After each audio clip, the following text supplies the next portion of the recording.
Hola, ¿cómo están? Buenos días a todas y a todos. Bienvenido a estas jornadas de reflexión sobre el estado de la democracia. Son las segundas que realizamos desde que se nos ocurrió empezar con esta modalidad. El día de hoy vamos a tener dos mesas, una por la mañana y una por la tarde. En la mañana revisaremos un poco el estado de la democracia en la región, en América Latina, el descontento que hay y qué es lo que va a pasar con las elecciones de este año. Y en la tarde revisaremos los procesos de designación de autoridades electorales. Nos centraremos en México y en Perú, que tienen ahorita en curso algunos procesos de designación y habrá algunos otros importantes, pero creo que lo más relevante de esto es que dediquemos un espacio para poder discutir y analizar en el fondo temas que creo que son comunes en prácticamente todos los países de nuestra región. Así es que yo les doy la bienvenida, les agradezco mucho a todas y a todos por acompañarnos el día de hoy. Desde luego a nuestras excelentísimas ponentes y a nuestros excelentes ponentes que nos van a acompañar, y les doy las gracias por estar con nosotros. Daniela, adelante con la primera mesa. Muchas gracias y estaremos aquí al pendiente. Gracias. Bueno, pues muchas gracias Arturo por esta presentación. La verdad es que sí, es un esfuerzo gigante que estamos haciendo para analizar el estado de la democracia en la región. Y sin más, bueno, le damos inicio a esta mesa cuyo tema es el descontento social y las urnas en América Latina. Como sabemos, este año habrá nuevas presidencias electas en Costa Rica, Colombia y Brasil, que seguramente estarán encabezadas por hombres hasta donde la intención de voto nos arroja en este momento. La elección de estas personas se da posterior al punto más álgido de una pandemia que sigue, pero que ya no está en lo más difícil y que de alguna forma detuvo, puso en paso una serie de manifestaciones y movilizaciones sociales que se dieron en América Latina en términos generales durante 2019 y incluso un poco posterior o previo, y que hoy la gente sale a las calles para buscar un cambio respecto de lo que tenían en ese momento y de lo que ya no quieren más en el gobierno. Entonces yo les voy a dar un poquito un panorama, un contexto muy chiquitín y luego ya iniciamos. Costa Rica, bueno, tuvo una impresionante cantidad de candidaturas este año que nos dejaron abierta la posibilidad de una segunda vuelta que se celebrará este 3 de abril. Colombia acaba de acudir a las urnas para elegir al Congreso y definir 3 de las 7 candidaturas presidenciales, bueno, de las que hasta este momento tenemos conocimiento. Y todo esto se da justamente en esta semana en medio de un conflicto postelectoral que pone en duda la capacidad de las autoridades electorales, para bien o para mal, no, no estoy diciendo que estén fallando ni nada, en eso ya Adriana entrará un poco más en detalle. Y por último, Brasil se prepara este año para elegir también entre dos fuerzas que ya han estado en gobierno, ¿no? El actual presidente Jair Bolsonaro y el expresidente Ignacio Lula da Silva, que, bueno, como sabemos, se le brindó la oportunidad de participar este año de nuevo en las elecciones, y es quien lidera la intención de voto, pero si ninguno de los dos gana en primera vuelta, tendrán que encontrarse en una segunda vuelta el 30 de octubre. Un poco en ese contexto que acabamos de tener, es que vamos a analizar qué pasa con la democracia en América Latina, qué pasa con las urnas, qué pasa con el descontento de la gente y qué pasa con esta aparente nueva ola rosa, como se le llama a el viro a la izquierda, que podría repetirse después de lo que había pasado en el 2000 a principio en la región, ¿no? Para esta mesa nos acompañarán Priscila Brito. Ella es politóloga con título de grado de la Universidad de Brasilia y maestría en la Universidad Federal de Río de Janeiro. Actualmente es consultora para la planificación y ejecución de campañas políticas y cursos sobre género, democracia y movimientos sociales.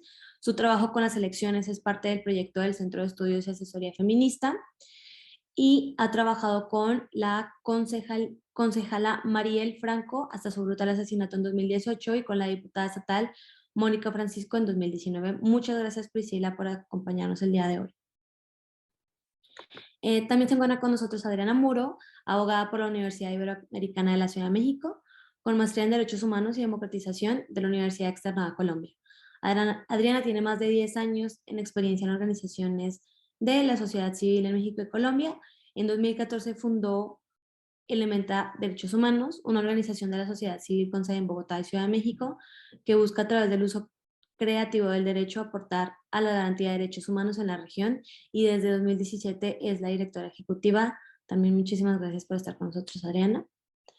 Carolina Ovares Sánchez hace parte de la red de politólogas, es máster de Ciencia Política y Sociología por la Facultad Latinoamericana de Ciencias Sociales Flaxo, con sede en Argentina. Ella es licenciada en Derecho por la Universidad de Costa Rica y candidata a doctora en Ciencia Política por la Universidad Nacional de San Martín en Argentina. Se ha desempeñado en el área académica y en la investigación, ha escrito artículos en revistas científicas indexadas en Costa Rica, Uruguay y Colombia, e investiga sobre instituciones democráticas, la intersección entre justicia y política y sobre mecanismos de democracia directa. Muchas gracias también, Carolina. Y por último se encuentra con nosotros Miguel Ángel Lara. Él es especialista principal en evaluación de la democracia en la unidad de evaluación de la democracia y actualmente lidera los índices del Estado Mundial de la Democracia en International IDEA. Dirigió la oficina de IDEA Internacional para México, Centroamérica y República Dominicana, enfocándose principalmente en la integridad electoral. Su último proyecto consistió en la creación de un índice global de justicia electoral. Es doctor en política por la Universidad de Sussex, maestro en política comparada en la London School of Economics, maestro en políticas públicas y licenciado en relaciones internacionales por el TEC de Monterrey. Muchas gracias, Miguel, y contigo vamos a dar inicio a esta mesa para que nos brindes un panorama regional de qué está pasando, qué pasa con la democracia, cuál es el descontento, qué nos dicen las urnas, qué nos dice la gente, qué nos dice la intención de voto. Adelante, Miguel. Muchísimas gracias, Daniela. Y bueno, quiero empezar agradeciendo a Estrategia Electoral y a su director Arturo Espinosa por la generosa invitación, y también decir que es un honor para mí poder compartir este panel contigo y con ustedes, Carolina, Priscila y Adriana. Yo preparé una presentación para justo lo que tú dices, dar una visión general del contexto, lo que pasa en la región, y con eso buscaré arrojar luz sobre las causas de este descontento, explicar los tipos de descontento en las calles, pero también, por supuesto, como lo indica el título, en las urnas, y las consecuencias de este descontento, especialmente el ascenso de líderes de corte populista autoritario que a veces ponen en jaque a la democracia. Todo esto para terminar con una reflexión en la segunda parte sobre qué podemos hacer como organizaciones de la sociedad civil, como ciudadanas, como ciudadanos, como laboratorios electorales para defender nuestras democracias. Así que, sin más, comparto mi PowerPoint.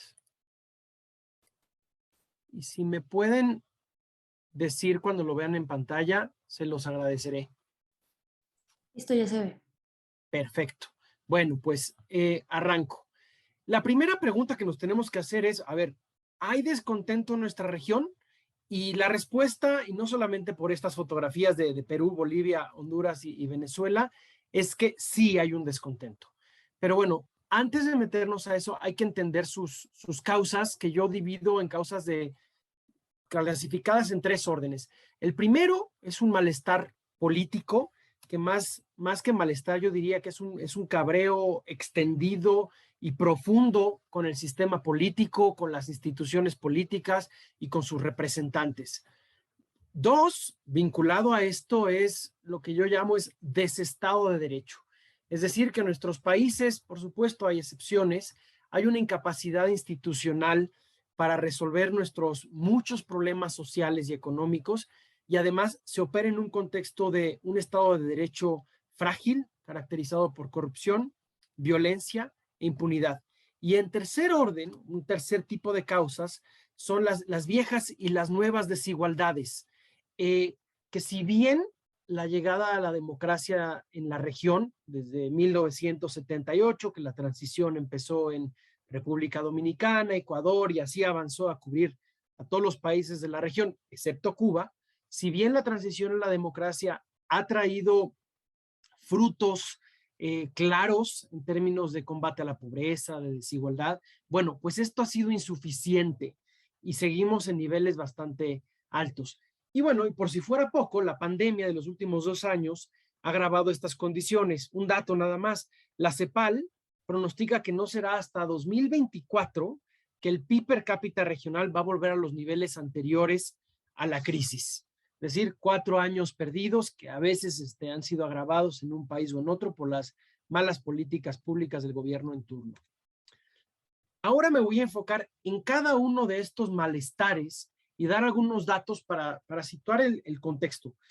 El primero, que es el malestar político, ya les decía yo, no solamente es una desilusión, es un enojo bastante profundo.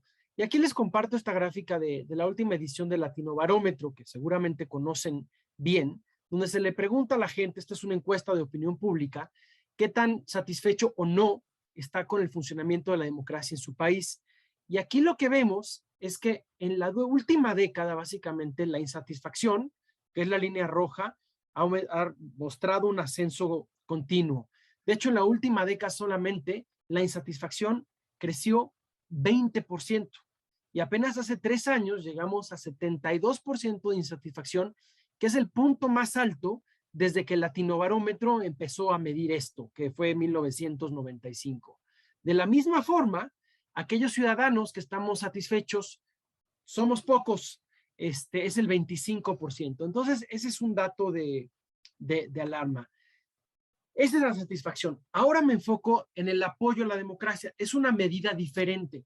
Y aquí podemos decir que tenemos un número un poco más cómodo.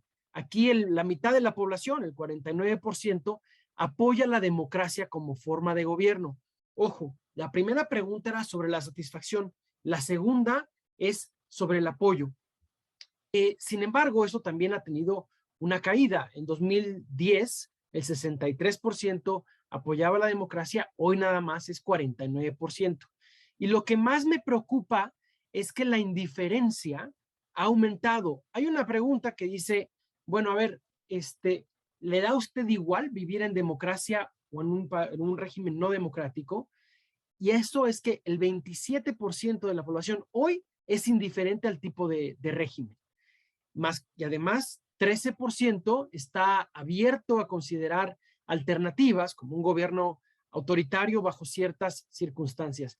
Esto es preocupante porque si sumamos ese 27 y ese 13 ya tenemos un 40% que están no solamente insatisfechos con la democracia, no están insatisfechos desde la democracia, sino en unos casos abiertamente en contra de ella. Lo que es un caldo de cultivo para las cosas que ya les hablaré más adelante. Bueno, en segundo lugar, este malestar en la política se nutre, entre otras cosas, por el bajo desempeño de las instituciones del Estado para resolver problemas cotidianos y para cumplir las expectativas ciudadanas. Aquí les pongo varios indicadores de varias organizaciones sobre Estado de Derecho. Y aquí nada más hago una pausa, que tomemos en cuenta que el Estado de Derecho no solamente se reduce al ámbito de la justicia o el acceso a la justicia, sino que es el marco que permite funcionar una sociedad con paz, con estabilidad, y es el marco que también nos permite vivir en democracia, porque al final se trata de que hay un conjunto de leyes, desde el Código de Tránsito hasta la Constitución, que deben en teoría de ser aplicadas con igualdad y sin ningún distingo. Y eso también nos habla no solamente de las leyes, sino de las instituciones y su calidad. Bueno, algunos indicadores. Aquí, el World Justice Project, la última edición de 2021, 22 de los 30 países de la región redujeron su puntaje respecto a la medición anterior. Aquí en el mapa que pueden ver, en realidad los que están coloreados en rojo, bueno, naranja y amarillo, son aquellos países que registraron un descenso en su puntaje, es decir, prácticamente todos. Ahí las excepciones son Uruguay, Paraguay y Bolivia. Todos los demás países caímos en mayor o menor grado. ¿Y qué nos indica esto? Si vemos los indicadores específicos de WJP, es que hay debilidades en los límites al poder gubernamental, especialmente el poder ejecutivo, que es el que debe frenarse porque es el que naturalmente tiende excesos. Hay debilidades en el cumplimiento regulatorio, en el orden y la seguridad. América Latina es la región más violenta del mundo. Un dato, con apenas 9% de la población global, en América Latina tenemos el 34.6% de los homicidios a nivel global, que ese es otro, por cierto, otro indicador de la debilidad del Estado de Derecho. Un segundo indicador es de nuestros índices del Estado Global de la Democracia en IDEA. Aquí lo que estoy graficando es un atributo que nosotros llamamos administración imparcial, que se refiere en otra cosa más que a que la ley tenga un cumplimiento predecible, a que no haya corrupción y que las instituciones del Estado actúen de manera imparcial, sin un sesgo, sin favorecer a un grupo o un partido político. Bueno, aquí hice esta gráfica tan aburrida a propósito para mostrarles que desde el año 2000 al 2020, pues prácticamente esto es una línea como de un paciente ¿no? Terminal, que ya está perdiendo la vida, está completamente plano. No hemos avanzado en esta materia. Pasamos de 0.46 en una escala del 0 al 1 a 0.44, es decir, nada. ¿Qué nos revela esto? Hay debilidades en la calidad del servicio público. Eso es desde la ventanilla hasta la entrega de obras públicas y de política pública. Corrupción en la toma de decisiones en todos los niveles, desde el nivel municipal, regional, nacional, y una aplicación opaca y desigual de la ley. Un tercer indicador, transparencia internacional. Aquí, pues toda la región está de color rojo, algunos más, algunos menos. Los que son menos, pues es Costa Rica, Chile, Uruguay, Canadá, Estados Unidos, los demás estamos en rojo. El score regional es de 43 sobre 100, 100 siendo lo más alto, y es básicamente que hay una percepción generalizada de la ciudadanía y de las personas de negocios de que nuestros gobiernos son deficientes e incapaces de frenar la corrupción. Y además de esto, tenemos una lista nutrida de escándalos. Ahí la caricatura es de Lava Jato en Brasil, pero pensemos los cuadernos de coimas en Argentina, la línea en Guatemala, primero la Casa Blanca y luego la Casa Gris más recientemente en México. La filtración de los Panama Papers involucró a buena parte de nuestros dirigentes, a Macri en Argentina, a Keiko Fujimori en Perú, etcétera, ¿no? Entonces, ante el octanaje de este combustible, creo que no deberíamos de sorprendernos de que haya tanto descontento ciudadano en las calles y en las urnas. Un tercer tema que mencionaba era la desigualdad y la falta de oportunidades. Hay que decirlo, desde la transición a la democracia, no hay que olvidarlo, ha habido avances importantes. Se ha reducido la pobreza, se ha reducido la desigualdad, ha aumentado la inversión pública, ha aumentado la inversión social, estamos en mejores condiciones en la región y eso es gracias a la democracia que le trajo voz a muchas ciudadanas y ciudadanos que antes no la tenían porque antes vivían bajo regímenes militares o de partido hegemónico que no permitían tener una voz efectiva. Sin embargo, a pesar de los avances, pues seguimos pues viviendo un drama regional. Si vemos esta gráfica, habla de los niveles de pobreza y de pobreza extrema en la región. Bueno, para 2019, justo antes de la pandemia, 30.8% de la población vivía en pobreza y 11.5% en pobreza extrema. En números absolutos, esos son 185 millones de latinoamericanas y latinoamericanos. Es grave. En desigualdad, me puse a ver unos cálculos de la CEPAL y vi que si en América Latina el ingreso que tenemos fuera distribuido como se hace en el sureste asiático, la pobreza sería de 1/5 parte de lo que tenemos. Y si fuera distribuido como en África, que es una región también bastante pobre y bastante desigual, nuestra pobreza sería de la mitad de lo que tenemos. O sea, el problema no necesariamente es la generación de riqueza, sino su distribución. El desarrollo en América Latina no ha sido lo más incluyente. Bueno, ¿qué más nos dice la CEPAL?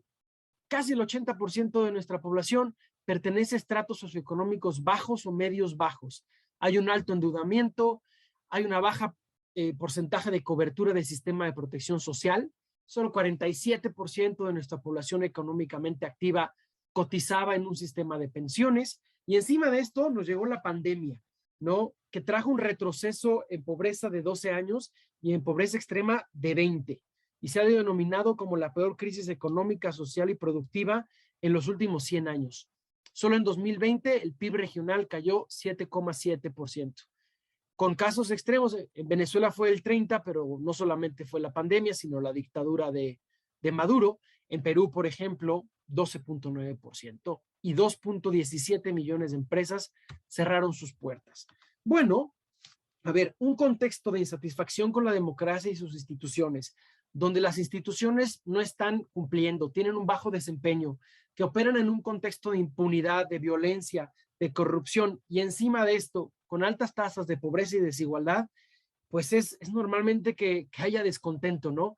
Y ante esta realidad, la frustración y el descontento se han manifestado, primero en las calles y después en las urnas. En las calles, bueno, tomando en cuenta en los últimos años, esto empezó en 2019 con protestas en Haití contra el entonces presidente Jovenel Moïse y escándalos de corrupción. Luego en Puerto Rico también en ese año tuvimos protestas contra el gobernador, donde hasta participó Ricky Martin y Daddy Yankee en las calles por un chat que le encontraron con comentarios sexistas. Luego Chile, como está aquí reflejado en la fotografía, Bolivia contra la elección fraudulenta, Colombia, Guatemala, México, por violencia contra las mujeres, donde diariamente 10 mujeres son asesinadas, es escandaloso. Y eso fue en las calles. Me encontré esta base de datos bastante útil de la Universidad de Binghamton, es una base de datos de movilización masiva, y lo que hice aquí fue graficar el número de protestas en la región en los últimos 30 años. Y como podemos ver, pues todo más o menos se mantenía constante hasta 2016, 2017, que viene un incremento importante. Por ejemplo, entre 2013 y 2016 se contabilizaron en toda la región un total de 44 protestas grandes. Aquí protestas grandes las definen como protestas con más de 10,000 participantes. Bueno, ahí la suma de esos años fue 44. ¿Y qué pasó? De 2017 a 2020, esto casi se duplicó y llegamos a tener 71 protestas grandes. Aquí es la evidencia clara de que el descontento en las calles ha aumentado. Vemos una caída en el 2020 porque la pandemia confinó las movilizaciones, pero no ha confinado el descontento. El otro lado del descontento se ha reflejado en las urnas y hemos tenido pues una especie de movimiento pendular en Brasil, y por eso pongo la imagen aquí de Lula, los escándalos de corrupción y la destitución después de Dilma Rousseff trajeron un descontento que a su vez se manifestó con la elección de Bolsonaro. En México también escándalos de corrupción, malestar con el partido gobernante, fueron capitalizados por AMLO en su campaña, ¿no? Ese enojo, ese descontento, esa frustración, ese enojo se capitalizó y ganó la elección con 53%. En El Salvador también ganó la elección con 53%. Nayib Bukele capitalizó sobre el hartazgo con los partidos tradicionales, el FMLN y Arena. También hubo un cambio en Honduras, que ahí parece más una reivindicación histórica contra el golpe que se le dio a Manuel Zelaya, que es la pareja de Xiomara Castro en 2009. Y en Perú, un desprestigiado y fragmentado sistema de partidos trajo a la elección de Pedro Castillo, que es un maestro rural con un discurso antiélite. Normalmente, cuando hay descontento y alguien se presenta ante el electorado diciendo que es diferente a los demás, que no pertenece a un partido político y que está contra la élite y el sistema, son los que tienen éxito, con a veces, desafortunadamente, consecuencias muy delicadas para la democracia. Aquí también me puse a analizar si este descontento tenía una base empírica. Y sí, lo que podemos ver aquí es que en América Latina hay una voluntad de cambio. Aquí lo que hice fue poner en esta tabla resultados de elecciones presidenciales de 2018 a 2021. Incluí solamente elecciones libres, por eso no van a ver Nicaragua y Venezuela, porque ahí la ciudadanía no tiene la oportunidad de cambiar su gobierno en caso de que ya no les parezca lo que están haciendo. Pero bueno, en estos años hubo elecciones en un total de 18 países y en 70% de ellos la ciudadanía votó por una alternativa, derrotó al oficialismo y trajo a otro partido político o a otra coalición. Por eso en esta tabla los sís que ven marcados en verde son aquellas que trajeron un cambio de partido en el gobierno. Lo vemos en las calles, lo vemos en las urnas. En América Latina la gente está buscando respuestas y los caminos tradicionales no están encauzando esto y no están dando la respuesta suficiente. Por eso se van a alternativas. Ahora bien, con esto concluye esta primera parte. El descontento puede ser también visto como un área de oportunidad y como una oportunidad para resolver los problemas, todos los que mencioné, de desigualdad, de pobreza, etcétera. Y se puede aprovechar. Hay formas en que el descontento trae consecuencias positivas y constructivas. En Bolivia, la elección de 2019, la gente salió a las calles porque Evo Morales buscó su cuarta reelección después de haber perdido un referéndum donde la gente dijo que no quería que se reeligiera, y una elección mal organizada, con muchas irregularidades, y donde las autoridades tiraron el sistema de elecciones, de resultados electorales preliminares. Pues por supuesto la gente se molestó, salió a las calles. ¿Qué consecuencia hubo? Se anuló la elección, se integró un nuevo tribunal electoral que organizó una buena elección con condiciones de integridad. Eso fue un ejemplo positivo del descontento. En Chile, ¿qué pasó? Trataron de subir el precio de la tarifa del metro, esto se convirtió en una indignación generalizada y eso se transformó constructivamente a una asamblea constituyente bastante plural, con expresiones de todos los rincones de Chile, que ahora están debatiendo cómo quieren que se vea el país. Sin embargo, hay veces que este descontento es utilizado por astutos políticos que con la promesa de salvar al pueblo acaban oprimiendo al pueblo, y cuando llegan al poder desmantelan la democracia.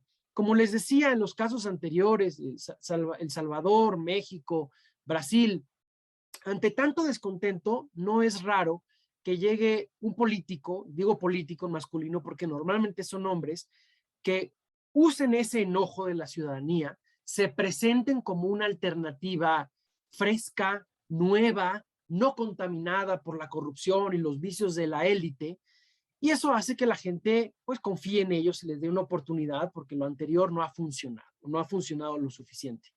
Y estos aprovechan este inmenso apoyo popular para, una vez que son electos, ir desmantelando la democracia, sus instituciones y sus libertades y perpetuarse en el poder.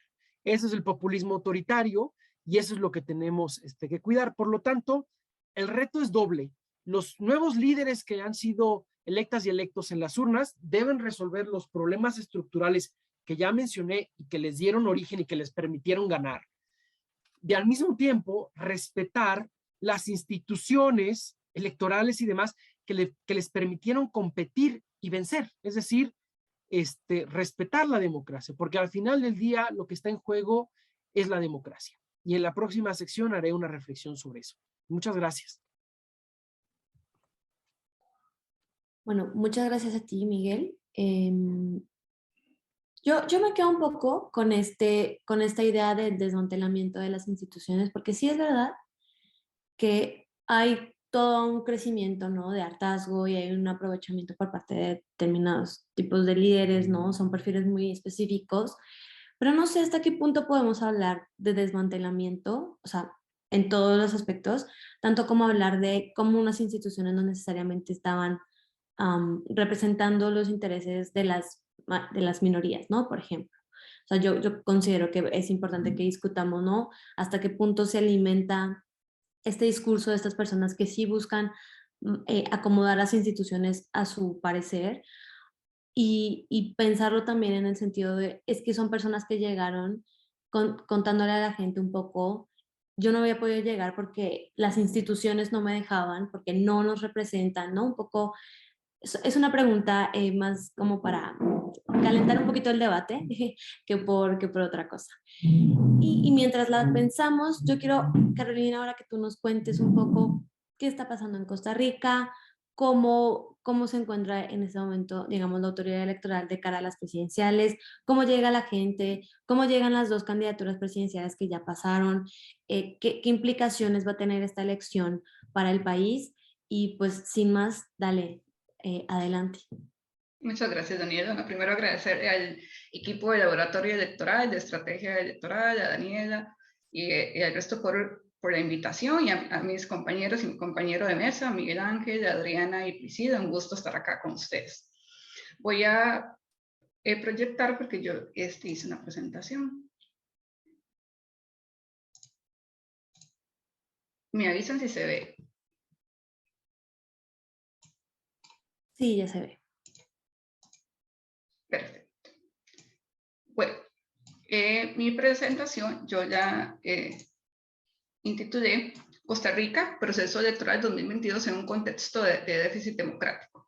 Ya estos panoramas que nos dio Miguel Ángel me parece que son de gran utilidad porque vamos a ver muchos de estos temas que él señaló, en particular, qué está sucediendo en Costa Rica. Bueno, Costa Rica, sin duda, estos datos objetivos que los podemos ver, es una democracia consolidada, en un sentido de que tenemos certeza de reglas e incertidumbre de los resultados y los actores políticos perdedores aceptan la derrota cuando los en contra, obviamente. Entonces, tenemos en su dimensión electoral, Costa Rica está en una senda de estabilidad y consolidación desde 1953. Lo denomino senda porque no es un lugar al que se llega. Todas ciertas dinámicas y problemas políticos que hemos visto en América Latina, y no solo en América Latina, también en el mundo, han puesto en cuestión esta idea de estabilidad y consolidación como un punto de llegada. Entonces, me parece que es más pedagógico verlo como una senda donde evidentemente los países pueden seguir por esta senda o lo contrario. Bueno, en el caso de Costa Rica tenemos una senda de estabilidad y consolidación. Desde 1953 hasta el 2018 hemos tenido 17 transiciones pacíficas del poder, la mayoría con alternancia en los partidos. Entonces, desde muchas novelas y literatura sobre democratización, de esta incertidumbre en los resultados, alternancia, elecciones competitivas, bueno, Costa Rica hace check en todas esas. Ya sería el proceso número 18 y el que ahora vamos a tener en abril, otra transición. No hay reelección consecutiva en el país, entonces no, eso es una característica de nuestro sistema electoral que también es importante. Si uno mira los índices globales de democracia, como IDEA, por ejemplo, puntúa muy alto Costa Rica. En este gráfico que tenemos de 0 a 1, 1 es el mayor puntuaje. Bueno, en las diferentes dimensiones en las que ellos desagregan lo que es una democracia, Costa Rica puntúa muy alto en todas y ha aumentado con el pasar del tiempo. Por ejemplo, acá específicamente en un gobierno representativo, la línea azul es Costa Rica, la línea color naranja es la media de América Latina y el Caribe, y vemos que Costa Rica está por encima. Y así podemos seguir comparando índices de democracia, el de Biden, el de democracia liberal, el electoral o el de Economist. Por ejemplo, en todas Costa Rica puntúa altos, todas son puntadas de 0 a 1, uno es el mayor puntaje, Costa Rica está muy por encima y se ha mantenido constante en el tiempo. Aquí eso, otro ejemplo ya de Biden comparado electoral y liberal, esos dos índices. Entonces, desde afuera y desde estos datos uno dice, sí, o sea, comparado con otros contextos políticos, con otras situaciones de la región. Un momento. Vemos que Costa Rica, pues obviamente sobresale en este tipo de datos. No obstante, hay algo que por eso yo lo titulé déficit democrático. Sí se ve bien en la pantalla. ¿Ustedes ven cuando paso? No. Sí, es que eso es lo que me están indicando. Y ya estoy pasando por varias y no sé por qué no. ¿Quieres tú pasarlo? En la primera Sí, pantalla. sí, eso me están indicando. Yo llego como por el número 7, pero no sabría por qué yo, nada más un momento. Sí, no sabría porque yo estoy pasando y ustedes no están viendo los gráficos, por ejemplo. Sí, voy a volver a compartir, no hay problema. No te preocupes.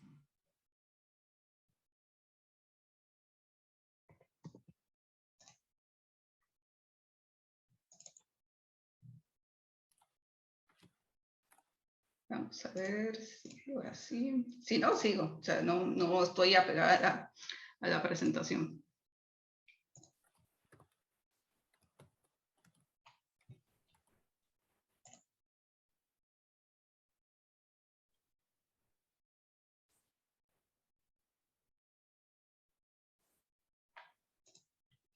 Si ahora paso bien.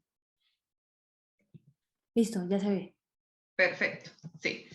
Bueno, lo que yo les mencioné antes son gráficos, que aquí obviamente no voy a volverme a repetir para no abusar del tiempo, donde vemos cómo Costa Rica, les mencionaba, sobresale en estos índices de democracia, tanto el IDEA, hay una comparación con Biden y The Economist, aquí es Surobiden, pero si uno mira datos de opinión pública como Latinobarómetro, que esto me pareció muy de utilidad cuando Miguel Ángel habló sobre satisfacción a nivel regional. Aquí lo vemos a nivel de Costa Rica, que lo que hice fue que la pregunta de si se encuentra insatisfecho con la democracia, sume las que son de satisfacción y sume las que son de insatisfacción. Y vamos viendo cómo está aumentando esta insatisfacción y en comparación a que las personas no se sienten, en Costa Rica no están satisfechas. Y eso es algo que es una señal de alerta que nos tiene que preocupar, que nosotros, las y los costarricenses, a pesar de nuestra gran democracia electoral, no estamos satisfechos. Y eso es algo que nos tenemos que preguntar qué es lo que está sucediendo. Acá es una comparación sobre estos de la POP, o el Barómetro de las Américas, que son otros estudios de opinión pública, que nos señalan que si bien se mantiene un apoyo tanto a la democracia como al sistema político de parte de la ciudadanía costarricense, la satisfacción está decayendo. Por algo yo lo denomino que estamos en un contexto de déficit democrático, en el sentido de que sí hay demanda por democracia por parte de la ciudadanía, pero la oferta de lo que estamos recibiendo no está satisfaciendo eso. Entonces, esto es un llamado de atención a las élites o qué es lo que está sucediendo. Con respecto a la participación electoral en Costa Rica, que es otro dato que también nos tiene que llamar la atención, Costa Rica era un país, cuando a finales de la década del siglo pasado tenía una participación electoral muy alta y esto ha decaído hasta en estas elecciones, en la primera vuelta, que tuvimos un porcentaje de abstencionismo de un 40%, que es uno de los más altos que hemos tenido, es el más alto que hemos tenido desde 1953. Y estos, las y los abstencionistas no es un grupo homogéneo, se debe a diversas causas, pero también es otro dato que nos tiene que llamar la atención. Nuestro sistema, ahora para entrar más en concreto sobre estas elecciones, nuestro sistema electoral nosotros votamos por la presidencia y 2 presidencias de la República, al mismo tiempo que votamos por el Congreso, la Asamblea Legislativa, que son 57 curules. Pero sí, en el caso de la presidencia, si no se tienen, si alguna de las candidaturas no tiene el 40% de los votos válidos emitidos, nos tenemos que ir a balotaje o segunda vuelta, que es lo que vamos a tener ahora en abril. Pero ya se escogieron las 57 diputaciones porque así se escogen en la primera vuelta en este caso o en las únicas elecciones legislativas. Nuestra forma de candidatura son listas cerradas y bloqueadas. Bueno, nuestra fórmula electoral es una área modificada y nuestro árbitro es el Tribunal Supremo de Elecciones. Esto es algo importante porque si uno mira índices de integridad electoral, es una de organizaciones, nuestro organismo electoral es uno que puntúa más alto a nivel mundial sobre administración de elecciones. Entonces, esto es algo que también se ve, digamos, en otros datos. Bueno, por ejemplo, esta valoración que se dio, esto es una encuesta postelectoral, ya a finales de febrero de este año, donde puntúa muy alto la valoración por parte de la ciudadanía, no solo en la aplicación de protocolos sanitarios, sino si organizan no elecciones. Y también este fue el año en el que por primera vez una mujer asumió la presidencia del Tribunal Supremo de Elecciones en 72 años de su existencia. Entonces, a la pregunta que hacía Daniela, ¿cómo llega el organismo electoral? Bueno, llega muy bien puntuado. Como les mencionó Daniela, les mencioné yo, nuestra primera vuelta de ronda fue el 6 de febrero de 2022 y la segunda, el balotaje va a ser el 3 de abril de 2022. Esto es un dato que nos puede llamar la atención porque es el país en la región donde el periodo de tiempo más largo de 2 meses entre la primera vuelta y la segunda vuelta. La mayoría de los países donde está regulada la segunda vuelta son 30 días. Nosotros tenemos 2 meses, que generó pues es un desgaste porque son 2 meses otra vez de campaña política, otra vez de que las candidaturas tienen que estar en campaña, debates, etcétera, y eso obviamente es algo pues, desgastante y cansado para la ciudadanía. Total son 60 puestos a elegir, los 57 personas las colores y la presidencia de las vicepresidencias que asumirían en mayo de este año. Como les mencionaba, pues la alternancia ha sido una constante, lo podemos ver en esta imagen de las banderas de los partidos políticos. Bueno, y ahora en 2022 pues no sabremos qué irá a suceder. ¿Qué sucedió en esta primera vuelta? Un dato que sobresalió mucho es la amplia oferta partidaria. Teníamos 27 personas candidatas, como lo podemos ver en la imagen de la papeleta. A pesar de eso, la distribución con respecto al espectro ideológico de izquierda y derecha, no había tanta oferta. La mayoría de los candidatos, si uno analizaba los programas de gobierno y sus discursos, se colocaban desde el centro derecha, y además tanta oferta partidaria también confunde a la ciudadanía porque es mucha información, quiere identificar quiénes eran las personas candidatas, de qué partidos políticos, cuáles eran sus propuestas. También dificultaba la creación de debates. Hay que resaltar que el Tribunal Supremo de Elecciones fue el único que organizó un debate con las 25 personas candidatas en varios días, pero eso era también todo un reto, el manejo de la información para la ciudadanía poder identificar.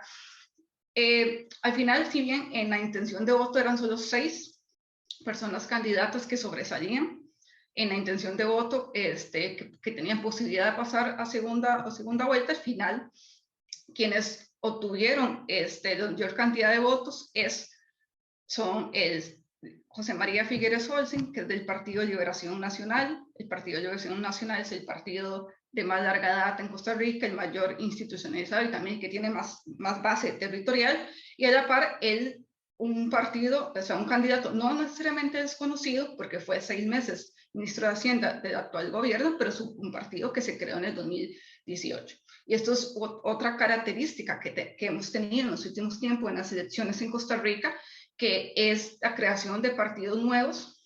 Incluso, bueno, se denomina partidos taxi o partido franquicia, porque es una persona que hace un partido y se requiere una persona que decide ser candidato a la presidencia y competir. ¿Esto qué nos dice? Nos dice que también hay una pérdida de identidad partidaria fuerte en parte de la ciudadanía. Porque no hay, y eso también es o sea, si no queremos ver tendencias, por ejemplo, en la región, pues Costa Rica más bien presenta algunas de esas tendencias, y una de esas es la pérdida de identificación partidaria. Ya no, se supone que los partidos políticos, que eran vehículos de representación de intereses, que conectaban con las demandas de la ciudadanía, pues eso no, en Costa Rica vemos que hay un problema y eso ya no están funcionando de esa manera los partidos políticos, que también entonces nos genera pues otra señal de alerta que va a suceder, que puede suceder con una democracia, con una figura de partidos políticos tan deslegitimada como la tenemos en Costa Rica. ¿Qué sucedió con la conformación de la Asamblea Legislativa? Ese es otro dato que me parece importante que conversemos, porque otra tendencia que vemos a nivel regional es esta fragmentación política, que la podemos visualizar en la fragmentación del legislativo. Hay una tendencia en Costa Rica que sea un Congreso fragmentado. Para esta nueva conformación, para el Congreso del 2022 al 2026, son 6 fracciones políticas que van a estar representadas en la Asamblea. Hay un dato que es importante y me parece muy positivo, es que va a ser el Congreso con mayor mujeres diputadas, 27 de 57, son 47% en toda, y eso es el dato más alto en toda la historia de Costa Rica. Como vemos, son pequeñas, fracciones son pequeñas, o sea, ninguna de estas dos, ni siquiera las dos más, que son los 2 partidos que van a competir para la segunda vuelta, o tienen mayoría solos. Esto uno dice que nos obligaría a hacer coaliciones, nos va a obligar a negociar. Vamos a ver hasta cierto punto, porque otra tendencia es que otra tendencia que tenemos en la región también es que esta fragmentación también provoca que no necesariamente los partidos quieren negociar y hacer coaliciones entre ellos. Y esto puede generar un problema de gobernabilidad. No necesariamente se ha dado necesariamente en Costa Rica, porque la dinámica en los congresos es hacer por temas, que hacen negociaciones y coaliciones.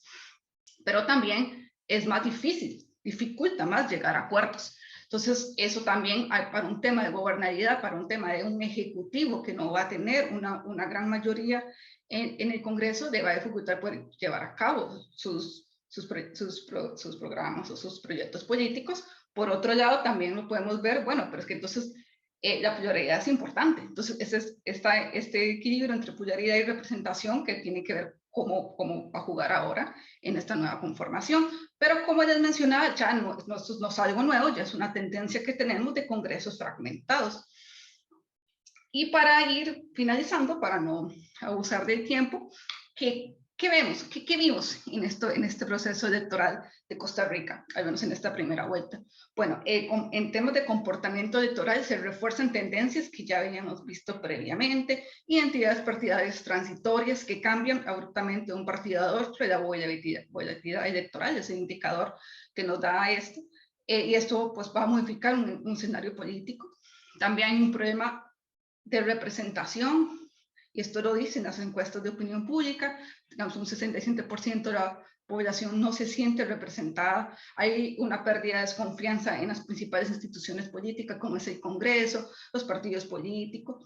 ¿Qué pasó con el oficialismo? Bueno, esta es otra tendencia que vemos en esta región, que hay un castigo a los oficialismos, pues en el caso de Costa Rica sin duda lo hubo. El candidato oficialista solo tuvo un 0,66% de los votos, o sea, pasó el Partido Acción Ciudadana de ser 2 veces partido de gobierno a ni siquiera obtener, tampoco tuvo ninguna diputación. Entonces, también en este proceso tuvimos fenómenos coyunturales que no podemos olvidar, que fue en medio de una pandemia. Se dio cuando en su momento estaba muy fuerte la variante Omicron en Costa Rica, y también los efectos sociales y económicos que la pandemia produjo, o también que reforzó, que ya tenía previamente Costa Rica. Otro fenómeno coyuntural fueron los escándalos de corrupción que hemos tenido en la concesión de obras de infraestructura vial, que principalmente el Partido Liberación Nacional se ha visto muy involucrado en varias figuras. Tuvimos que hacer un acuerdo con el Fondo Monetario Internacional, y esto es importante también porque esto va a marcar un poco la dinámica legislativa, porque los acuerdos, este acuerdo con el FMI suele estar vinculado a ciertas reformas legislativas que se tienen que hacer, como empleo público, algunos otros ajustes tributarios, y estas son reformas que tienden a ser muy impopulares, y quien sea que llegue va a tener que lidiar y tener que tomar decisiones en estos temas. Las candidaturas, teníamos 25, no superaban el 20% de intención del voto. La incertidumbre, los indecisos fueron gran parte de los protagonistas en esta primera vuelta. Entonces, para sintetizar, tendencias que vimos, que podemos observar en este proceso electoral del 2022, que las podemos observar también a nivel regional, que ya muy bien Miguel Ángel lo sintetizó previamente, es este castigo de los oficialismos, que aquí es una cuestión que es interesante, es las personas demandan un giro a la izquierda o a la derecha, o es que las personas castigan al oficialismo porque desafección, descontento, el rechazo como protagonista, o no necesariamente es una o la otra, porque también pues hay obviamente una ciudadanía que está comprometida con ciertos temas, por ejemplo, derechos sociales, económicos, culturales, los derechos sexuales y reproductivos, que esa ciudadanía esos derechos se han visto ampliados, que también lo demandan. Entonces, eso es algo que nos parece que puede ser interesante para discusión. Otra tendencia regional que Costa Rica también estamos viendo es la fragmentación política, este aumento de candidaturas y estos legislativos fragmentados que nos genera este tema de la gobernabilidad. qué tanto entonces un ejecutivo con una minoría oficialista, cómo va a ser, cómo coordinar incentivos para conformar mayorías o no.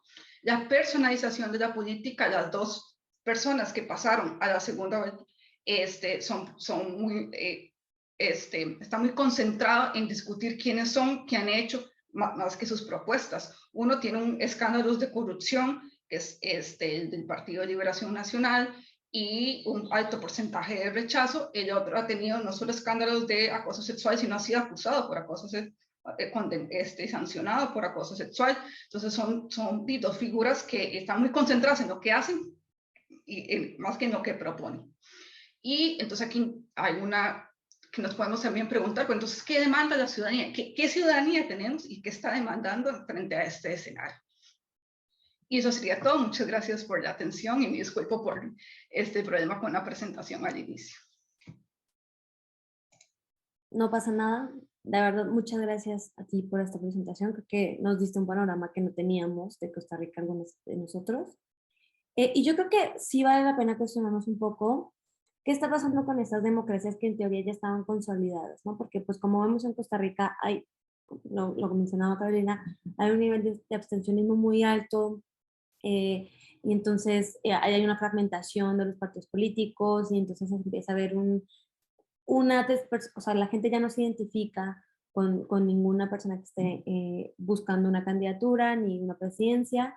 Y un poco está pasando, no quisiera decir lo mismo, pero sí se está poniendo a prueba a las instituciones y a las democracias en general en la región. Y yo diría que pues, Colombia es el ejemplo pues, claro, ¿no? Colombia es un país que no había tenido, digamos, una transición, por decirlo de alguna forma, real a la izquierda. Hasta el día de hoy no ha habido, ¿no? un gobierno sonadamente de izquierda. Digamos, lo más cercano en los años recientes seguramente fue la presidencia de Juan Manuel Santos, pero porque buscaba un acuerdo de paz con las FARC, pero no porque realmente se considerara una persona de izquierda.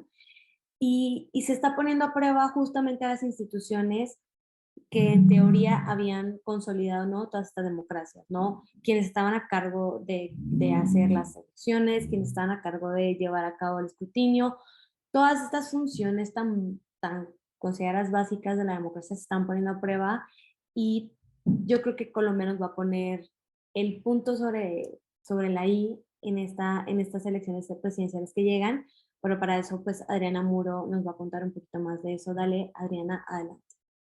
Muchas gracias, Daniela. Buenos días a todas y a todos. A mí me gustaría hablar del caso colombiano en 3 puntos. Primero, pues los antecedentes, cómo llegamos a estas elecciones de 2022. En segundo lugar, contarles un poco cómo funcionan las elecciones en Colombia, que son un poco complicadas, ¿no? Estas elecciones que pasaron el 13 de marzo son la primera vuelta, ¿no? Pero identificar cuáles son las 3 jornadas electorales y finalmente hacer un análisis de los resultados de estas primeras elecciones y justo la crisis que está pasando en la registraduría, que también pone el foco de la región en Colombia sobre lo que va a pasar en la primera vuelta en mayo de este año, ¿no? Entonces, ¿cómo llegan las elecciones? Como bien decía Daniela, pues desde 2012 se empezó la negociación de un acuerdo de paz con las entonces FARC.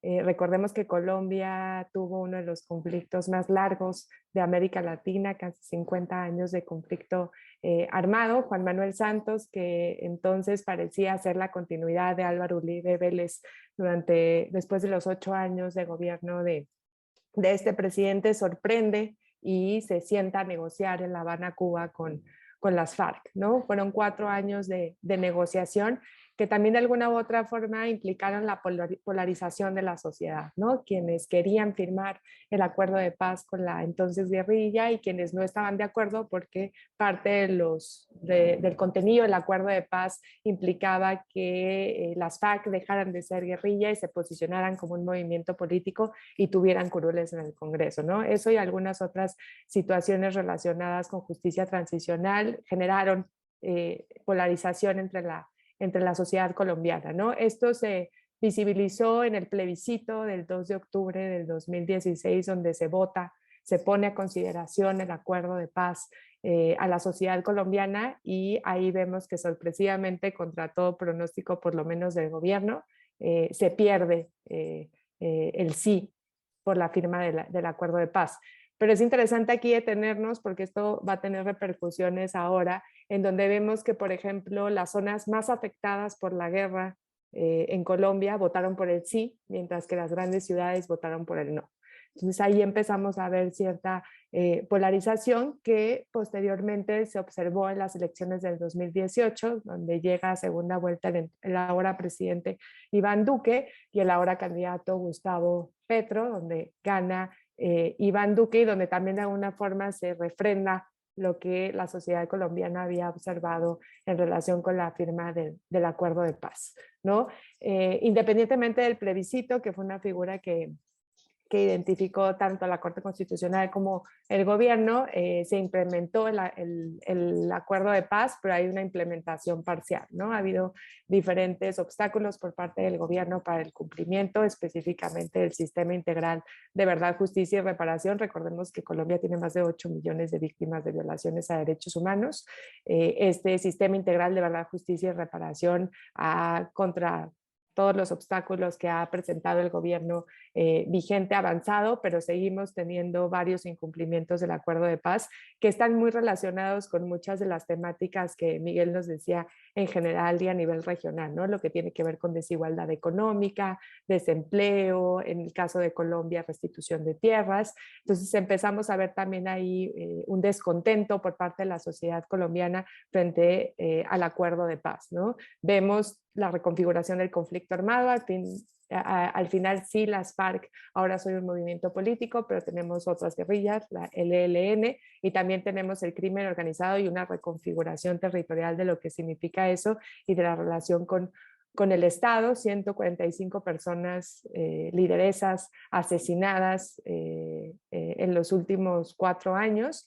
Y llega también lo que pasó en 2019 y 2020, en medio de la pandemia, que es el paro nacional, que es muy interesante porque ahí por primera vez vemos también a las personas salir a las calles por diferentes causas ajenas al conflicto armado, ¿no? Específicamente por un paquete de reforma fiscal, por desigualdad, pero también vimos en vivo y a todo color una represión nunca antes vista en Cali, en Bogotá, en Medellín y en otras ciudades donde fuimos testigos en vivo y a todo color de graves violaciones a derechos humanos, como desapariciones, homicidios, represión por parte de la policía, y que también activó a nivel nacional toda un debate en relación a la necesidad de una reforma policial, ¿no? Esto sumado a la crisis por pandemia, se estima que para el 2022 Colombia va a alcanzar el 11.8% de desempleo.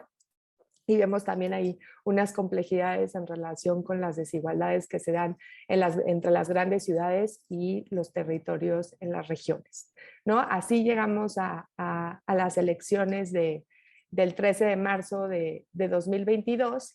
Y aquí me gustaría nada más centrarme en cómo funcionan estas elecciones y por qué estas primeras elecciones son tan importantes y nos permiten identificar de qué van a ir las elecciones presidenciales en mayo y si se llega a la segunda vuelta en junio, ¿no?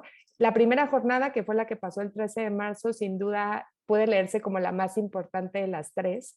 ¿Por qué? Porque se lleva a cabo votaciones al Congreso de la República, Cámara de Representantes y Senado, y se vota algo que me parece muy interesante porque nos aleja de la típica tradición partidista, que son las consultas de coaliciones para elegir a la persona que será la candidata única a la presidencia. Esta jornada es decisiva, incluso llega a considerarse como una primera vuelta presidencial.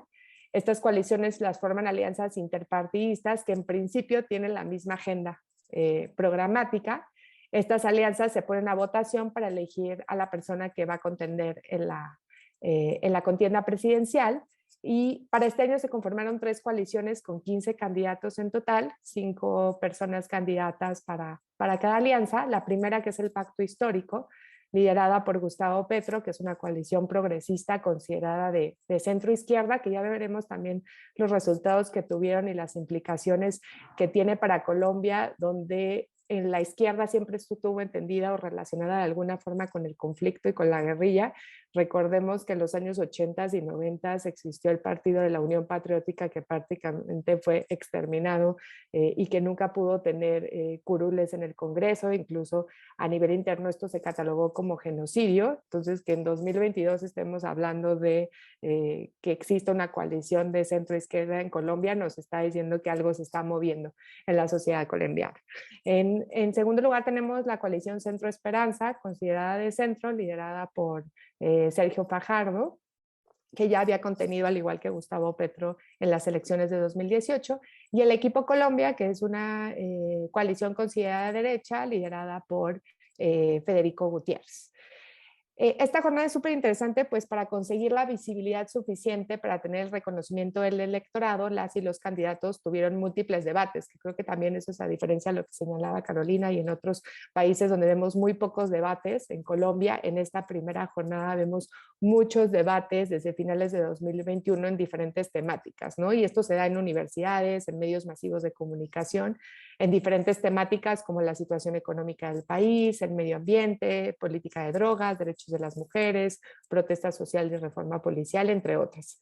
Esto es muy importante porque le ha dado mayor exposición mediática a estos candidatos y candidatas y mayor oportunidad de reconocimiento, a diferencia de quienes van a contender a la presidencia por partidos únicos o por candidaturas independientes mediante firmas que no se miden en esta consulta de coalición.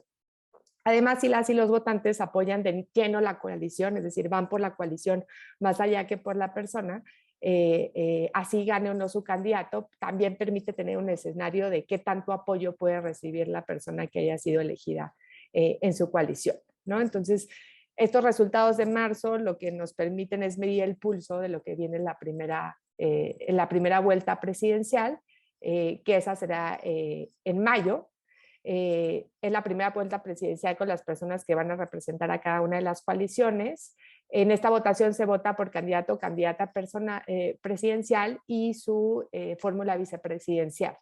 Y este punto es donde juega un papel muy importante las alianzas y las coaliciones de la primera jornada, porque sin ser una obligación legal, las coaliciones pueden pactar o no que la segunda mejor votación de la coalición sea la fórmula presidencial para llegar a la primera vuelta y así asegurar la posibilidad de números importantes de votos, ¿no? Durante estas elecciones hubieron diferentes confrontaciones, incluso dentro de las coaliciones. Entonces es muy interesante ver cómo para la primera vuelta se pueden generar equipos y fórmulas vicepresidenciales para llegar al poder.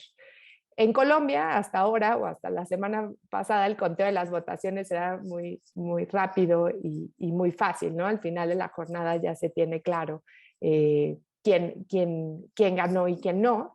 En el caso de la primera vuelta, es necesario lograr una mayoría que concentre la mitad más uno del total de los votos depositados durante la votación. De lo contrario, las dos mejores votaciones son las que pasan a la segunda vuelta, ¿no? La segunda vuelta se da entre estas dos candidaturas y el 7 de agosto se asume la presidencia de la República para los próximos 4 años.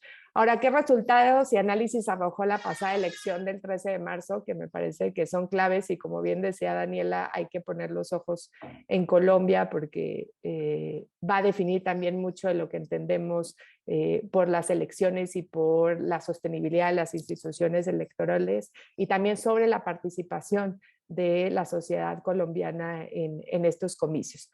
Lo primero es la participación de las urnas, ¿no? En las elecciones al Congreso para el periodo 2022-2026 de marzo se registraron un total de 17.530.841 personas votantes, lo que arroja un 45.1% de participación frente al total de personas habilitadas para votar. Eso sí, hay que decir que fueron 4 puntos porcentuales menos que los comicios legislativos del 2018.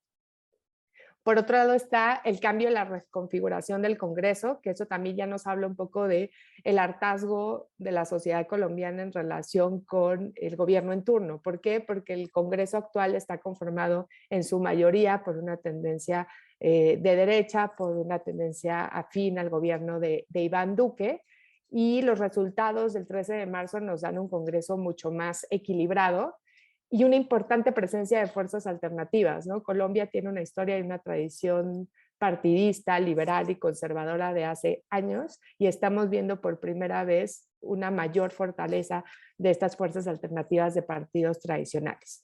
Vemos un giro, por ejemplo, en el pacto histórico, ahorita estamos con las cifras finales, pero aproximadamente 20 curules del pacto histórico. Esto es muy interesante porque en 2018, cuando Petro también contiene a la presidencia, únicamente logró posicionar a 3 personas en el Senado, ¿no? Entonces estamos viendo un cambio sustancial en relación con el partido de izquierda.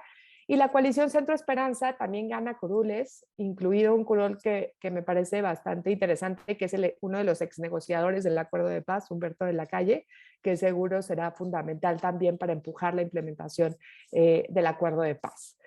Al gobierno en el poder, al Centro Democrático, esta vez, que creo que también es muy relevante, no cuenta con esta figura que ha marcado también la tendencia de derecha en Colombia, que es Álvaro Uribe Vélez, quien tuvo que renunciar al Senado para afrontar un proceso por manipulación de testigos, y eso lo tuvo incluso 2 meses en prisión domiciliaria y pues no pudo contender ahora para el Senado.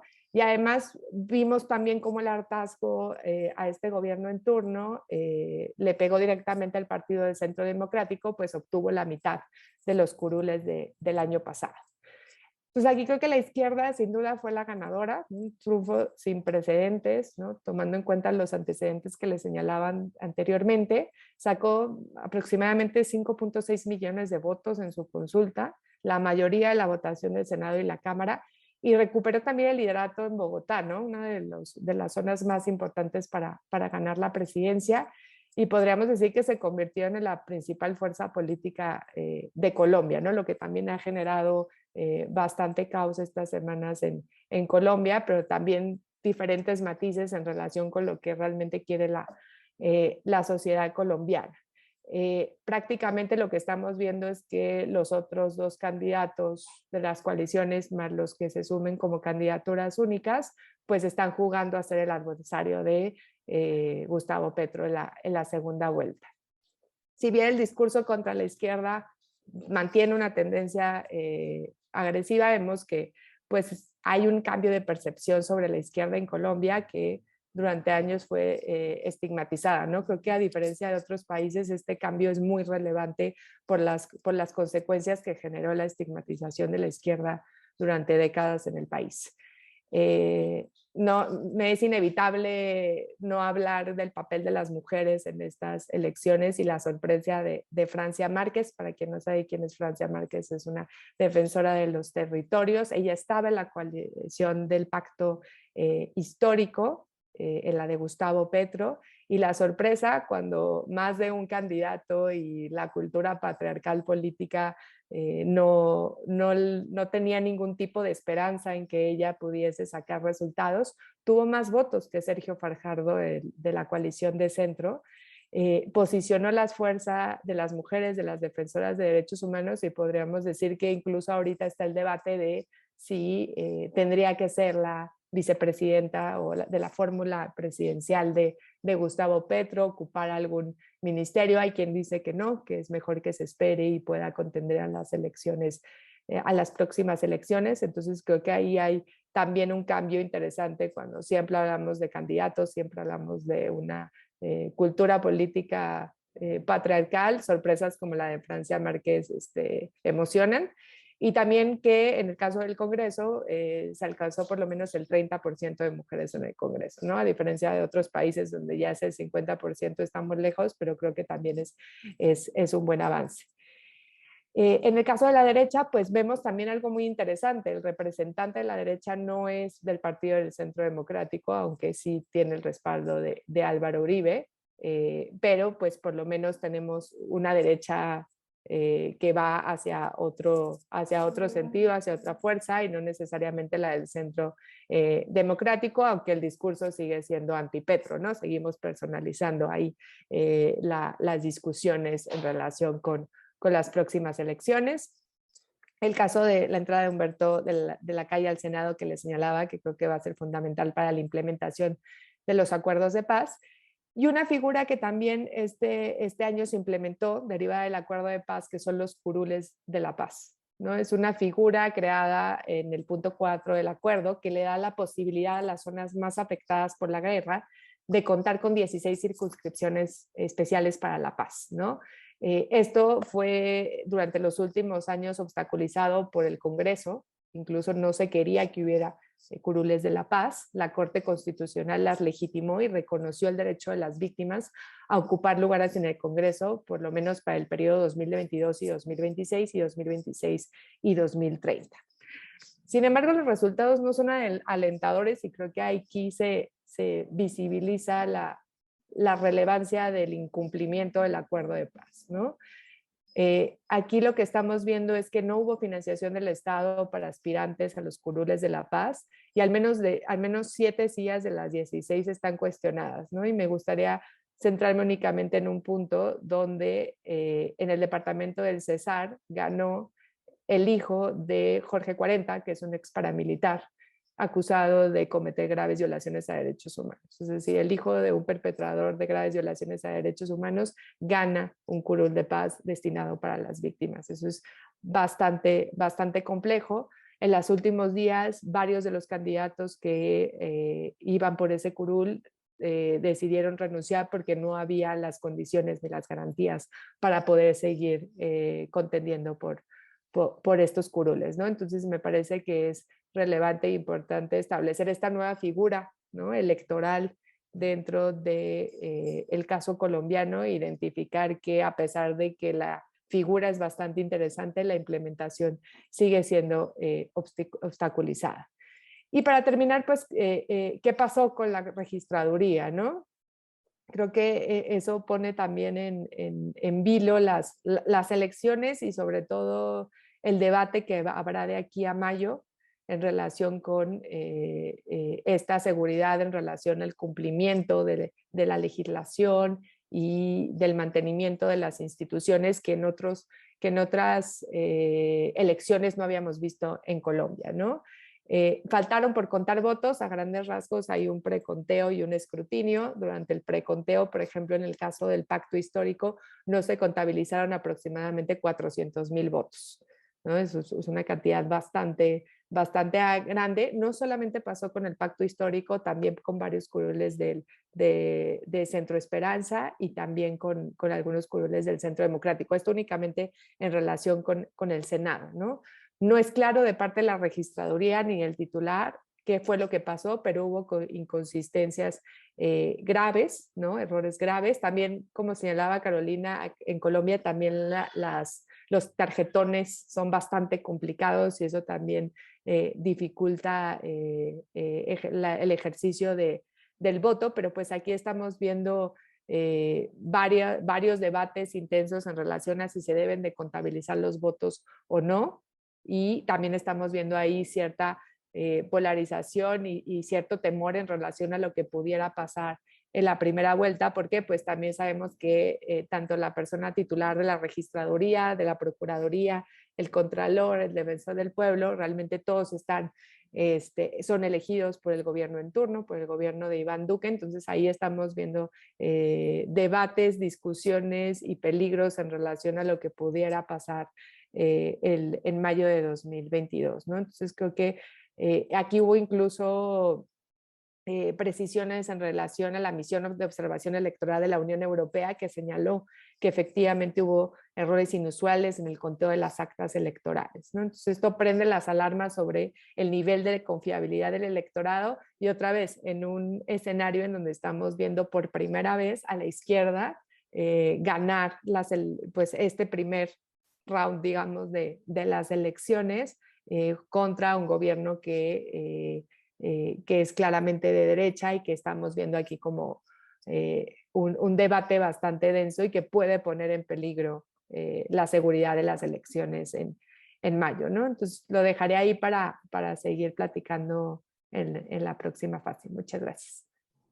No, muchas gracias a ti, Adriana. Yo creo que tocas muchos puntos que vale la pena como retomar ahorita más adelante y que creo que Miguel, pues no me va a dejar mentir, pues sí hacen parte de esta retórica que acompañan a estos líderes que buscan ascender después, de cómo las instituciones realmente hasta ahora no estaban viendo por los intereses de todos los sectores, no necesariamente. Eso no quiere decir que tengan que desmantelarse, de pronto tienen que replantearse, pero sí existe un descontento con, en general, todas las autoridades.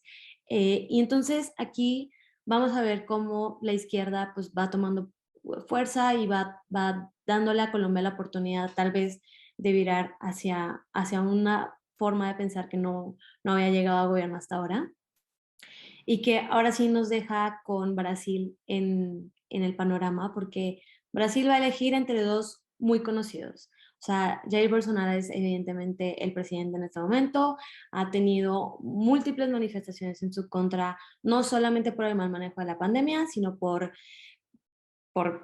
sus comentarios machistas, por su falta de apoyo, digamos, a políticas de protección del medio ambiente, no, toda una serie de cosas que están muy en contra suya, y aparece de nuevo esta figura tan importante para la política brasileña y yo creo que para la izquierda en general en la región, que es Lula da Silva, y que bueno, que todo lo que implica que él ahorita vaya a competir, pues cuestiona otra vez a las instituciones, ¿no? Las pone en tela de juicio de cómo son usadas políticamente para defender un poco el status quo y al gobierno en turno. Entonces, yo quiero que Priscila nos cuente un poquito, pues, qué va a implicar esta elección entre dos conocidos, entre dos personas que ya estuvieron en el gobierno, que la gente conoce perfectamente bien y que a lo mejor pueden llevar a muchísima polarización y a muchísimos conflictos postelectorales, como hemos visto en muchos países de la región. Entonces, Priscila, no te quiero quitar la palabra, así que adelante. Gracias, Daniela. Gracias, Adriana, Carolina, Miguel. Gracias por la invitación. Yo voy a hablar de descontento en las urnas en Brasil, porque como Daniela ha dicho, las elecciones de 2022 tendrán dos dimensiones principales: las elecciones presidenciales por el Senado y elecciones parlamentarias federales y locales, estatales, locales. Esto se debe a que existe un carácter, este año nos tenemos un carácter plebiscitario de las elecciones presidenciales, em que dois projetos dois legados de projetos estarão em disputa, que será do atual presidente Jair Bolsonaro e Luiz Inácio Lula da Silva Lula. E temos, além destes, 11 candidatos na disputa atualmente. Además, hay cambios recientes en las leyes que organizan las elecciones y partidos. Algunas de ellas son distribución del fondo partidario, aumentando el monto general destinado a las candidaturas y tratando de mejorar la parte destinada a las mujeres y negros.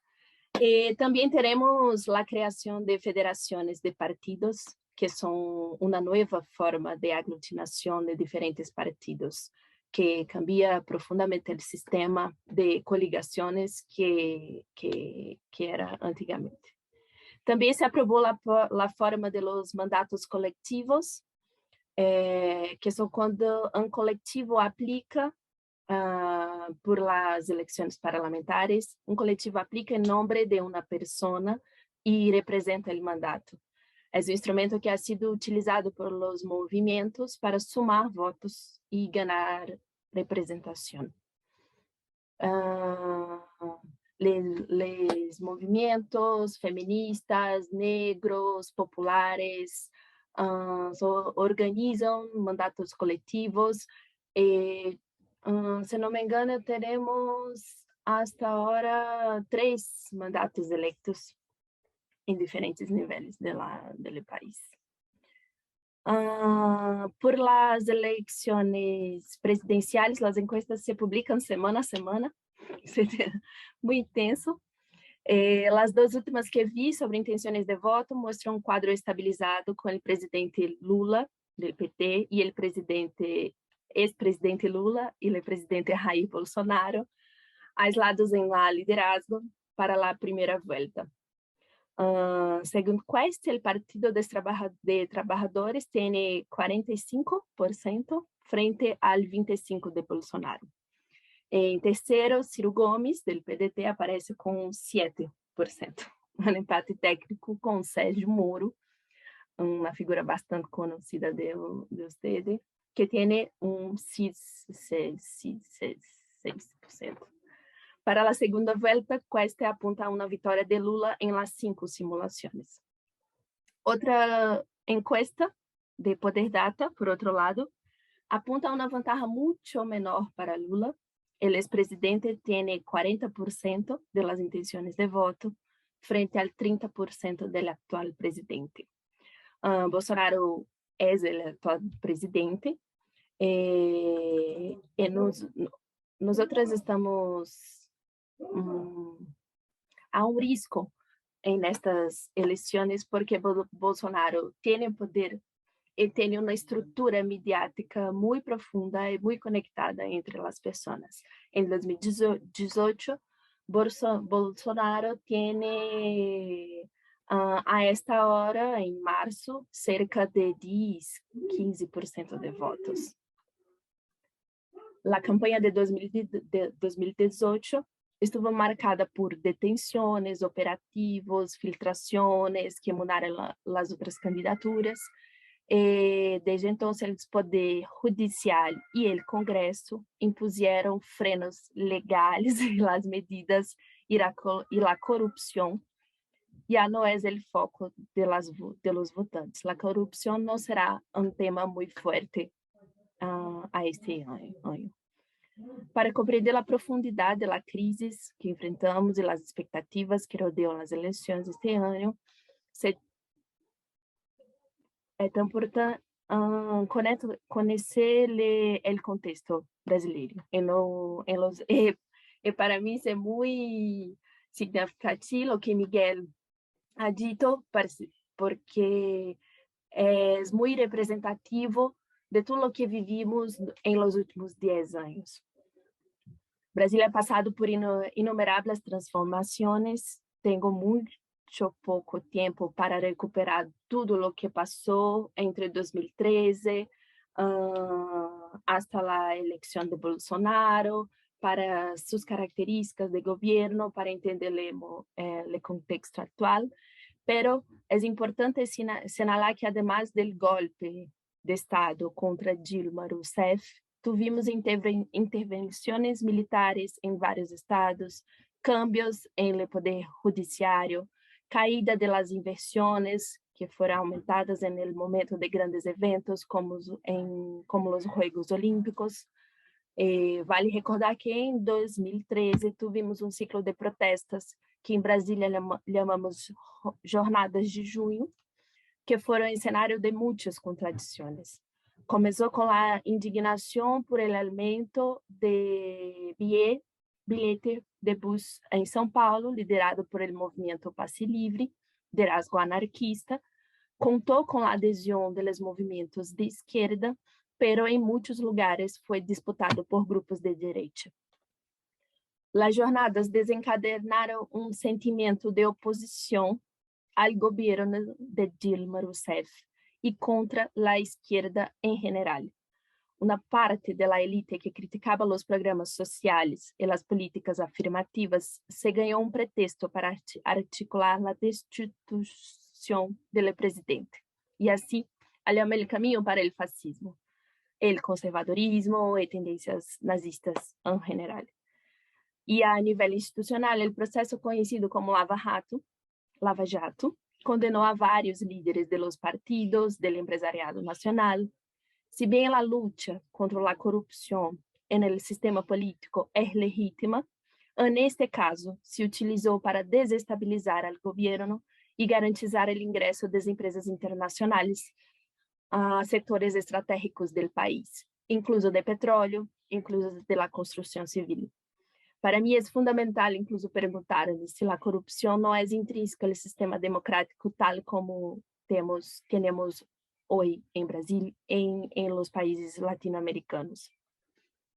Em las eleições que levaram a Jair Bolsonaro à presidência em 2018, las denuncias premiadas y las sospechas de corrupción que suscitaron determinaron el rumbo del debate público. En vísperas de la primera vuelta, en las vísperas, el entonces juiz de Lava Jato de Curitiba, Sérgio Moro, hoy candidato, adhirió al caso de Lula y publicó un extracto de la denuncia hecha por el exministro Antônio Palocci, que golpeó duramente el PT. La denuncia había sido ratificada por la Corte meses antes, pero cuando se hizo pública, en ese momento movilizó intensamente el electorado. Años más tarde, sin embargo, hubo reveses judiciales. En agosto de 2020, el segundo grupo de la Corte Suprema decidió que las acciones de Moro en relación con la denuncia tenían fines políticos más que legales. Invalidó el uso de las declaraciones de Palocci y el caso contra Lula. La Policía Federal también concluyó que parte de la acusación del exministro que tiene pruebas y se basa únicamente en informes periodísticos. Ahora Moro, que formó parte del gobierno Bolsonaro, también es candidato como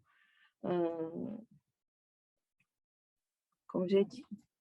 En el primer semestre de 2021, la sentencia condenatoria de Lula en el caso Triplex, por el que estuvo preso durante 1 año y 7 meses, en el caso posterior de la instancia de Atibaia, fueron anuladas por la Corte Suprema.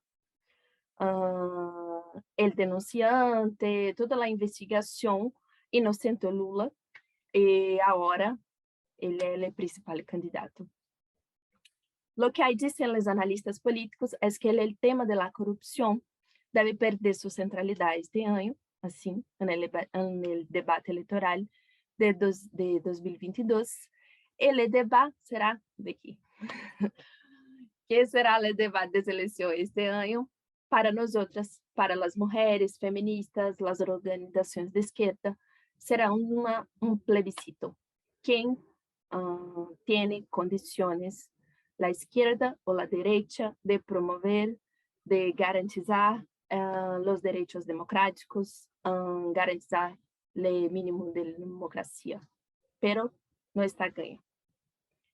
Hemos llegado a las elecciones de 2022, que no podemos pensar sin pensar en todos estos hitos y al mismo tiempo preguntarnos cuál sería el futuro del Brasil.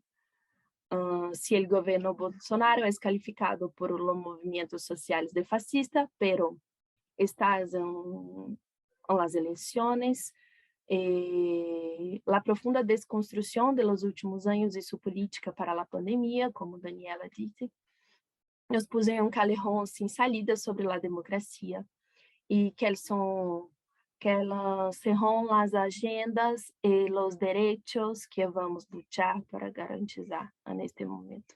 Hay muchas cosas, hay muchas desconstrucción en curso. En nombre de la estabilidad política nacional, las instituciones permitieron que el actual presidente se mantuviera en el poder, aun cuando expresaba a diario su carácter antidemocrático, las ofensas a otras instituciones, la descalificación de la prensa, todo tipo de prejuicios contra las minorías pasaron a formar parte de nuestra vida cotidiana. Y no fueron solo discursos. Desde que comenzó el actual gobierno, hemos visto retrocesos en los derechos de las mujeres, la población negra, indígena y la política ambiental. Es un gobierno que parte de una concepción de mundo basada en la violencia, con simpatía por las milicias organizadas y que no tiene problema en admitir que ciertas vidas son desechables. También tuvimos reformas que quitaron derechos, como una reforma laboral, una reforma de la seguridad social, entre otras. Y en el caso de las mujeres, hubo un desmantelamiento total de la Red Nacional de Protección a víctimas de violencia intrafamiliar y un retroceso en los protocolos de atención a víctimas de violencia sexual. Bolsonaro promueve todo tipo de restricciones a la participación democrática y a estos debates. Para las mujeres negras y de izquierda, existe ainda riesgo mais presente e importante, que é a violência política. Desde o brutal assassinato da conselheira Marielle Franco, em Rio de Janeiro, outras mulheres com cargos similares no Parlamento Federal ou nos parlamentos locais han sido ameaçadas. El pasado 14 de marzo protestamos porque o caso de Marielle tem 4 anos deste crime brutal e sigue sem resposta.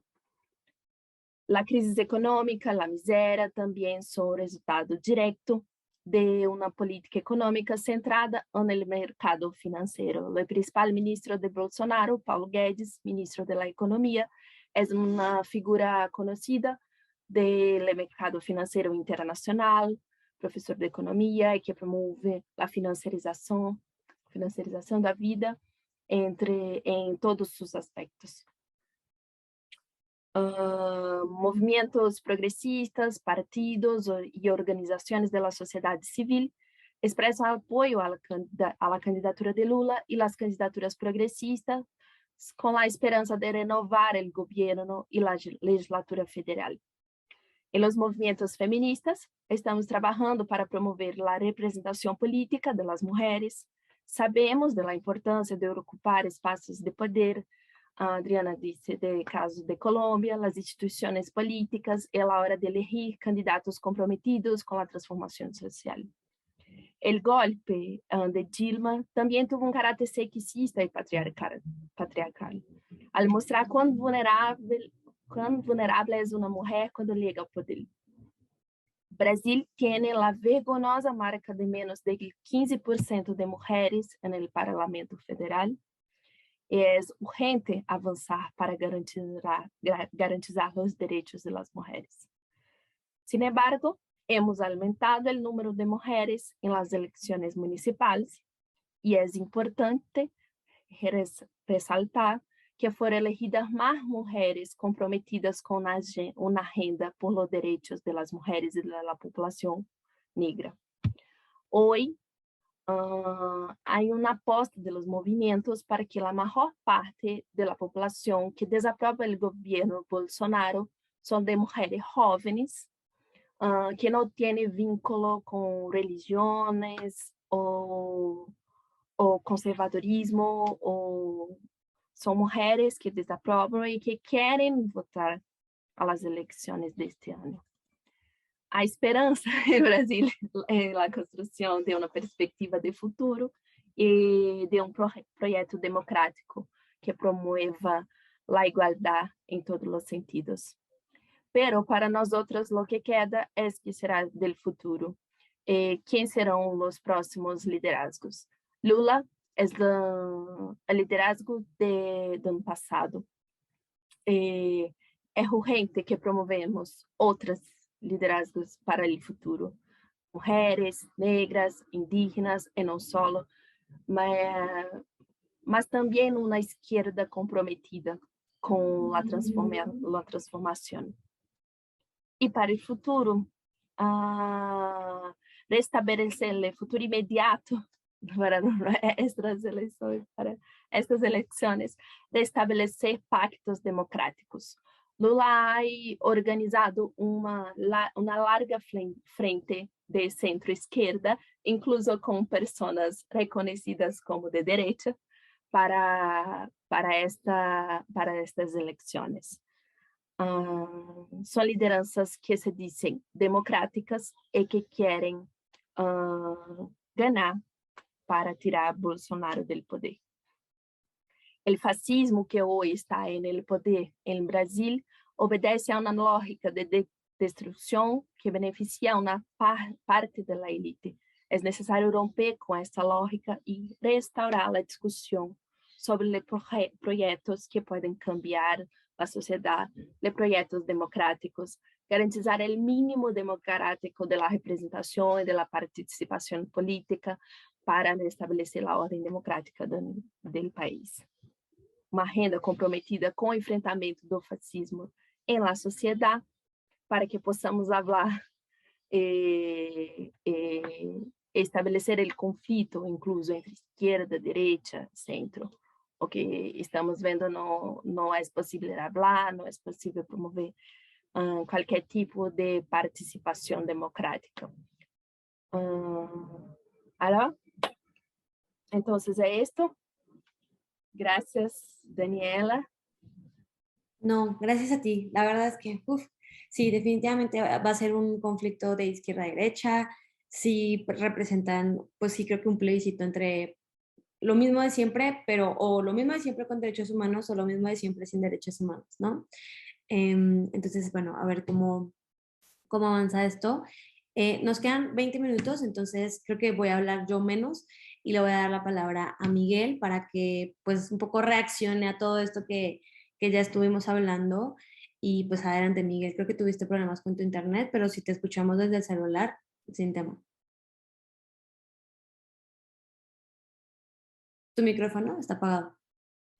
Ya, ¿me escuchan ahí? Sí. Perfecto. Sí, pues yo tenía unas diapositivas dos diapositivas para compartirles al final, pero ya que mi módem dejó de funcionar, no lo voy a poder hacer porque las tengo en la computadora. Pero empiezo diciendo sobre lo que comentabas, Daniela. Preguntabas si ante el hecho de que partimos de una base de tener instituciones poco representativas, si no bien valía la pena cambiarlas. Mi respuesta es sí y no. Sí, porque todas las instituciones son perfectibles y algunas instituciones no han sido suficientemente incluyentes, otras no han tenido el desempeño que nos gustaría que tuvieran, ¿no? Como dije, tenemos muchos problemas que resolver, desde el inequitativo acceso a la justicia, altos niveles de pobreza, desigualdad, violencia, y es por eso que debemos seguir trabajando y tenemos que seguir perfeccionando nuestras instituciones, a nuestros funcionarios y funcionarias públicos, para que resuelvan nuestros problemas. Y eso, en ese sentido, deben de replantearse en algunos casos. Pero lo que no debe de replantearse es el hecho de vivir en democracia, las reglas básicas del juego. Y ese es el principal reto que vivimos. Porque ante este descontento o ante este panorama de insatisfacción, llegan líderes que se venden como outsiders, ¿no? Que son antisistema, que son la verdadera alternativa, que nos van a resolver los problemas. Normalmente lo hacen con diagnósticos muy fáciles y por lo tanto soluciones muy fáciles, pero no es así. Algunos dicen que el problema es la migración, entonces se construye un muro. Otros dicen que el único problema es la corrupción y entonces actuando bien se resuelve. Nuestras situaciones, nuestras sociedades son mucho más complejas que eso. Pero bueno, llegan, dicen que las instituciones no funcionan, en algunos casos hasta lo dicen, las mandan al diablo, pero en lugar de fortalecerlas, dicen, ahora las instituciones son nuestras. Se apropian de las instituciones y las ponen al servicio de su causa, de su partido y de su movimiento. Pero no, las instituciones no están al servicio de un grupo, aunque ese grupo haya ganado una elección. Las instituciones son de todas y de todos. Y eso es lo que tenemos que cuidar. Y especialmente las instituciones que garantizan que hayan elecciones libres, que de eso se trata la democracia. De muchas otras cosas más, pero de la posibilidad de que tenemos nosotros de que si ya no estamos satisfechos con el gobierno que tenemos, porque ha tenido un mal desempeño, o porque ha tenido un escándalo de corrupción, o porque no resuelve nuestros problemas educativos, de salud, de infraestructura, los podamos votar y cambiar y tener una alternativa y después tener otra. El problema es que muchos de estos líderes iluminados llegan y les gusta el poder y no se quieren salir. Ya les mencionaba yo en mi primera ponencia el caso de Evo Morales, ¿no? De su cuarta reelección, pero no está solo. Nayib Bukele en El Salvador, en una Corte Suprema controlada, donde puso él a sus cercanos y leales, autorizaron ya la reelección. Eso es lo que tenemos que cuidar. Y eso lo quiero enlazar con mi reflexión final, que tenía yo la diapositiva, pero pues no las puedo compartir. Yo lo que les quería decir ahí es que al final del día el precio de la libertad, y esto lo dice Thomas Jefferson, ¿no? Es su eterna vigilancia. Hay muchas voces, tenemos muchos diagnósticos que nos hablan del deterioro de la democracia, ¿no? Hasta tenemos el libreto, el paso a paso para poder obtener poder absoluto y mantenerlo, ¿no? Que es polarizar, es controlar instituciones, es crear un enemigo común, es mentir, es, digamos, utilizar la propaganda, la desinformación en estos tiempos de posverdad. Ya lo conocemos muy bien, ¿no? Llegan al poder ofreciendo soluciones simples y desde el poder empiezan a controlar las instituciones y todo para nunca irse. Pero en lo que nos tenemos que enfocar como sociedad civil, como ciudadanas y ciudadanos de pie, como empresas, etcétera, es en la receta opuesta. ¿Qué tenemos y qué podemos hacer para fortalecer y para defender nuestra democracia? Pues hay muchas cosas. Lo principal es votar, ¿no? Cuando todavía tenemos esa posibilidad y cuando hay condiciones de elecciones libres. Pero la democracia no solamente es votar, se puede participar de muchas otras formas. Se puede, por ejemplo, combatir la desinformación, verificar lo que estamos leyendo, analizarlo y revisarlo antes de volverlo a transmitir. No importa de quién venga, hay que comprobar las fuentes. Es importante defender la verdad. Otra cosa que podemos hacer es estar atentos y revisar, analizar, cuestionar las leyes, las iniciativas de ley que se están mandando desde los distintos partidos políticos. Se puede protestar o contraprotestar. Hay otras formas de participar. Nos podemos unir a una causa, a un partido político, a una organización de la sociedad civil. Y no necesariamente tiene que ser una organización dedicada a la defensa de la democracia. Puede ser una organización dedicada a la defensa del medio ambiente, o de los derechos de las mujeres, o de los derechos de la infancia. Otra cosa que podemos hacer es defender los principios de la democracia, la transparencia, exigir cuentas a nuestros gobernantes, la tolerancia, luchar contra la polarización. No, las sociedades no se tratan de nosotros y ellos, estamos todos juntos en esto. Promover y proteger el diálogo. Otra cosa que se puede hacer es apoyar a la prensa, ¿no? Y eso puede ser desde suscribirse a un diario para que tenga ese financiamiento y los periodistas sigan haciendo su trabajo, hasta, digamos, involucrarse más activamente, escribiendo, lo que sea. Y finalmente, pero muy importante, lo que podemos hacer es adoptar una institución, es decir, adoptar una ley o un órgano electoral o una Suprema Corte, cualquier institución que tenga que ver con la democracia, los medios, como ya mencioné, y defenderlos ante los embates autoritarios que vemos que están en ascenso en nuestra región. Nos costó mucho alcanzar la democracia, muchas veces costó sudor, costó esfuerzo, costó vidas. Entonces, pues nos toca ahora defender lo que tanto nos consiguió, lo que tanto nos costó conseguir. Muchísimas gracias. Gracias a ti. Yo creo que nos quedamos con esta parte de adoptar instituciones. Creo que sí hay muchas formas de participar en política, pero definitivamente el voto, y sobre todo en elecciones tan complicadas como las que vamos a tener en la región, pues es imprescindible, ¿no? Adelante, Carolina, con tus 5 minutos de reflexiones finales. Sí. Más que reflexiones, a mí me crean como incógnitas. ¿Qué demanda o qué quieren nuestras ciudadanías? Porque en muchos de estos casos, escuchándolas a Priscila y a Adriana, las élites políticas no necesariamente saben comportarse bien en una democracia. O sea, pero esto es como el lado de la oferta, pero el lado de la demanda siempre me genera ¿qué ciudadanía estamos construyendo? No solo nuestras instituciones, sino nosotros y nosotras mismas. Son una ciudadanía que demanda democracia, que demanda o no transformaciones sociales. O sea, hay algo ahí que me parece que nos falta aún más de discutir, que obviamente las instituciones son importantes porque nosotros mismos las hacemos. Nuestras élites políticas obviamente también son importantes, pero ¿qué está pasando con nuestra ciudadanía? Es algo que a mí todavía me genera como duda e incógnita. O sea, no, o sea, eso sería, digamos, o sea, ¿qué ciudadanía, qué democracia estamos demandando? ¿Cuál tipo de democracia estamos demandando?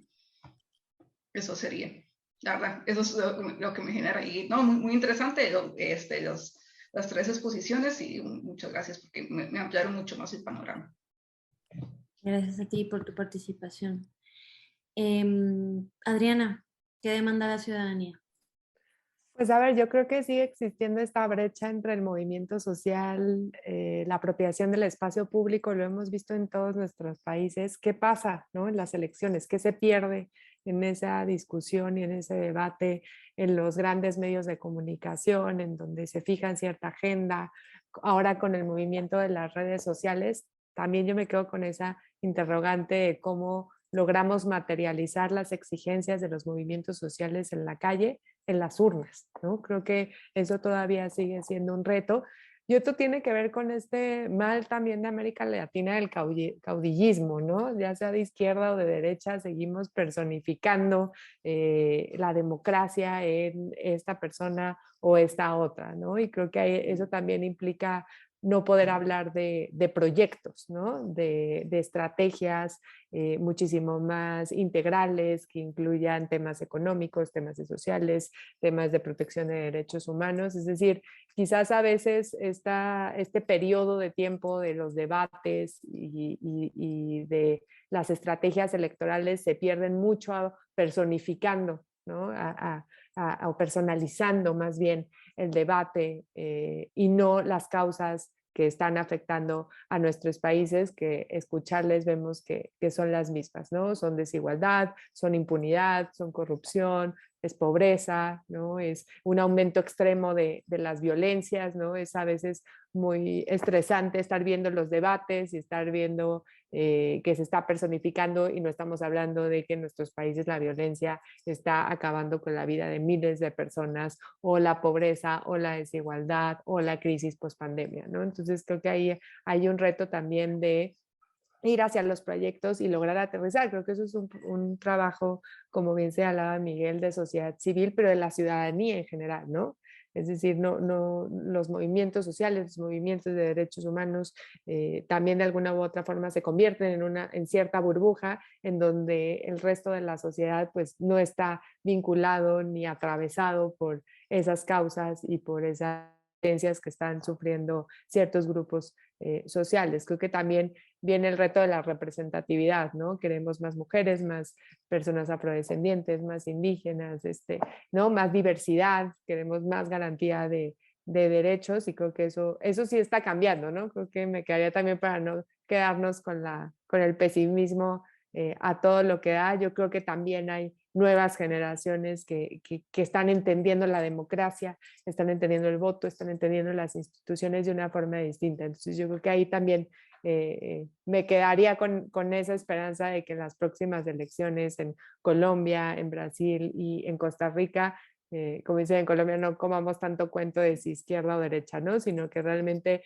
analicemos los proyectos que hay, analicemos qué es lo mejor, ¿no? No por ser de izquierda es bueno o malo, o de derecha es bueno o malo, ¿no? Identifiquemos el proyecto y construyamos ciudadanía con el voto y más allá del voto. Y muchas gracias por la invitación.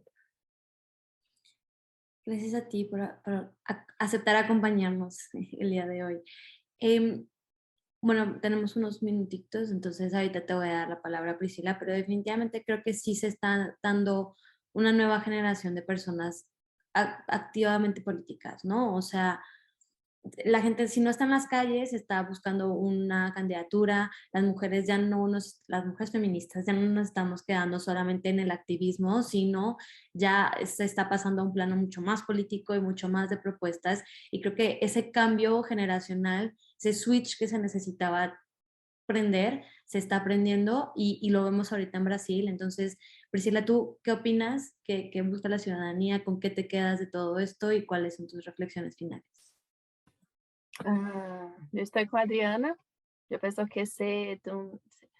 que nosotros necesitamos de una democracia más igualitaria, más participativa y que nosotros no tenemos miedo, porque hoy en Brasil nosotros tenemos miedo de nos manifestarmos, miedo de participar de la vida pública, política y de expresarnos. La elección de Lula, que es muy personalista, no supera el fascismo de la sociedad del Bolsonaro, porque Bolsonaro instaló el fascismo en las milicias, con su simpatía de la policía, con la tortura, con el racismo y todas las formas de violencia. Hemos tenido muchas manifestaciones en los últimos años contra el gobierno, contra la violencia policial, no han sido escuchadas. Pero nuestra expectativa es que las elecciones se pasen de forma segura, transparente, se son respetadas también, que tengamos un gobierno más democrático, que más preocupado también con las condiciones de la población más pobre, con la fome, con la miseria, que tenga un equilibrio mejor entre los poderes, que podemos protestar, manifestar, participar, criticar, tener instituciones con más calidad. Es difícil, mas estamos esperanzosos. Muy bien, pues bueno, si nadie más tiene ningún comentario final, yo la verdad es que personalmente les agradezco su participación y que aceptaran la invitación de acompañarnos, pero además a nombre del Laboratorio Electoral pues les agradecemos muchísimo que estén con nosotros, que participen en este tipo de eventos en los que podemos discutir de formas distintas, como se discute un poco en la calle, ¿no? Sin estar tan a la defensiva y justamente promoviendo un poco los valores democráticos. No sé, creo que Miguel, no sé si querías decir algo o solamente estabas acomodando tu teléfono. No, todo bien, gracias, Daniela. Muy bien, pues entonces, pues no es nada más por hoy. El evento termina aquí, se grabó y se va a subir a YouTube para que ustedes puedan revisarlo y compartirlo después en sus redes sociales. De verdad, muchísimas gracias. Y bueno, ya nos veremos a final del año para ver cuáles fueron los resultados de todas estas elecciones y de las urnas y de la gente en las calles. Entonces, esperamos verlos pronto y muchísimas gracias. Muchas gracias. Gracias por todo. Muchas gracias.